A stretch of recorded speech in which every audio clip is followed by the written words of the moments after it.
bagaimana kualitas mutu anak didik itu sendiri.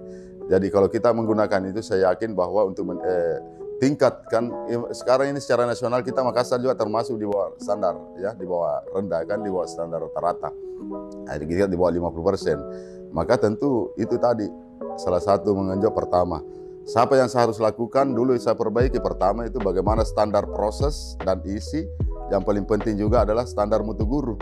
Bagaimana kualitas guru ini, bagaimana mau mutu bagus kalau kualitasnya guru bagus. Yang keempat itu ini, jadi 8 standar itu 4. Jadi di samping sarpras itu soal di belakang saya katakan. Artinya sarpras, apa arti sebuah sarana bagus, tapi kalau prosesnya tidak bagus, standar isinya tidak bagus, termasuk standar mutu gurunya. Yang paling penting juga manajemen sekolahnya. Nah itu. Ngomong soal teknologi online tadi Iya. dibahas juga nih Pak. Yang sekarang lagi hangat banget juga diberitakan mengenai penerimaan peserta didik baru. Betul. Secara online. Kota Makassar sudah menggelar itu secara online dan Betul. Di hari kita taping ini adalah hari berlangsungnya PPDB. Sementara berlangsung, ya. Berlangsung. Gimana Pak? Sejauh ini ada kendala karena kemarin kalau kita lihat banyak yang mengkhawatirkan masalah jaringan. Ya. Masalah banyak masyarakat yang mengkhawatirkan tidak bisa masuk ke sekolah-sekolah yang mereka inginkan karena mungkin posisi atau domisilinya mereka bermasalah. Gimana Pak? Jadi yang pasti bahwa terkait dengan apa yang kita lakukan namanya digitalisasi, tidak ada yang sempurna. Pasti ada dinamika, ya. Nah terkait dengan ini apalagi kan bukan sedikit orang, ini kan banyak orang, dan ini tentu jenjang itu mulai pendidikan dasar dan pendidikan menengah pertama. Nah kami ini kan kalau berdasarkan data statistik dengan usia yang mau masuk, kita itu kan perkirakan sekitar 21.000, ya.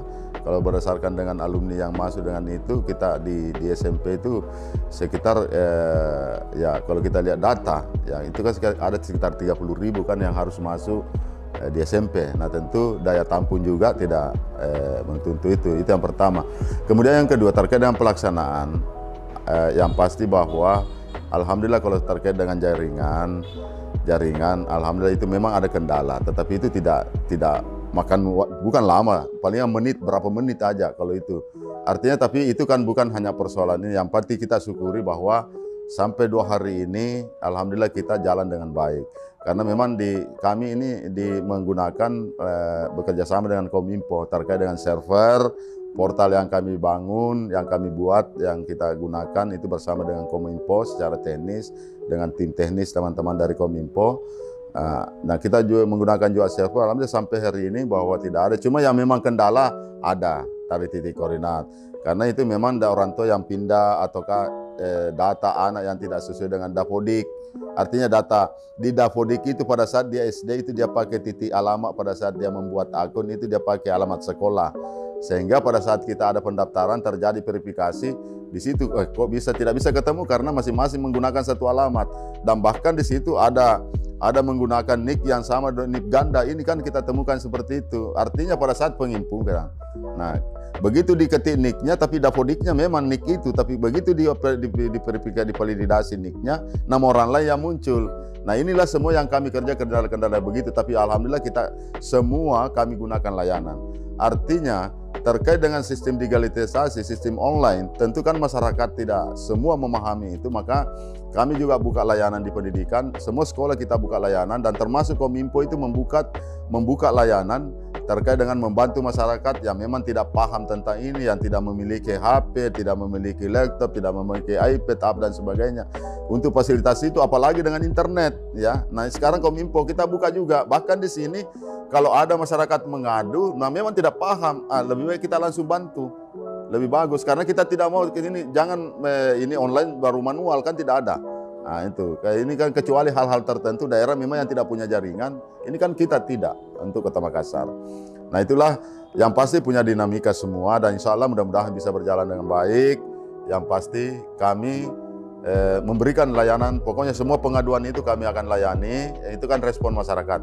Tentu dinamika terkait ini pasti ada, tidak ada yang sempurna, tetapi insya Allah kelemahan-kelemahan itu semua dan termasuk pengaduan masyarakat kita respon, kita jawab langsung, dan bahkan terkadang kan masyarakat ke sini Pak, ini kan tidak bisa lanjut. Memang kalau itu kan ada biodata yang mau diisi, ada dokumen yang mau diupload masuk. Nah kalau ini tidak dilakukan, maka otomatis tidak bisa lanjut. Nah inilah semua butuh masyarakat, apalagi kalau masyarakat tidak terlalu paham tentang IT. Nah ini, tentu saya juga sudah menyampaikan bahwa kalaupun memang tidak, kami minta semua operator bantu masyarakat yang datang ke sekolah. Jadi biasa ada menelpon, Pak Kadis ada begini, oke, coba minta tolong di sekolah yang dituju. Nah itu supaya dibuatkan, dibantu di sana, diinput. Nah itu, jadi itu artinya kita memberikan yang terbaik lah. Ada solusi, tidak bisa. Jadi semua itu, begitu pengaduan kita cari solusi. Artinya kan solusinya bagaimana? Ada juga masalah itu tadi, salah satu masyarakat tidak paham, ada disuruh, kan disuruh menarik di map itu orang tidak biasa baru mau masuk, pasti kan dia sekarang kita berikan mereka, dia menentukan titik koordinatnya, ya kan? Kita menentukan, jadi bukan kami yang menentukan. Sekarang hanya yang ditentukan adalah titik koordinat sekolah. Jadi pada saat sekolah yang mau dituju sistem zonasi, maka dia menentukan, mencari di map. Jadi ada peta yang di situ, nanti pada saat begitu dia klik alamatnya, maka diambil alamatnya itu, dia tarik masuk ke alamat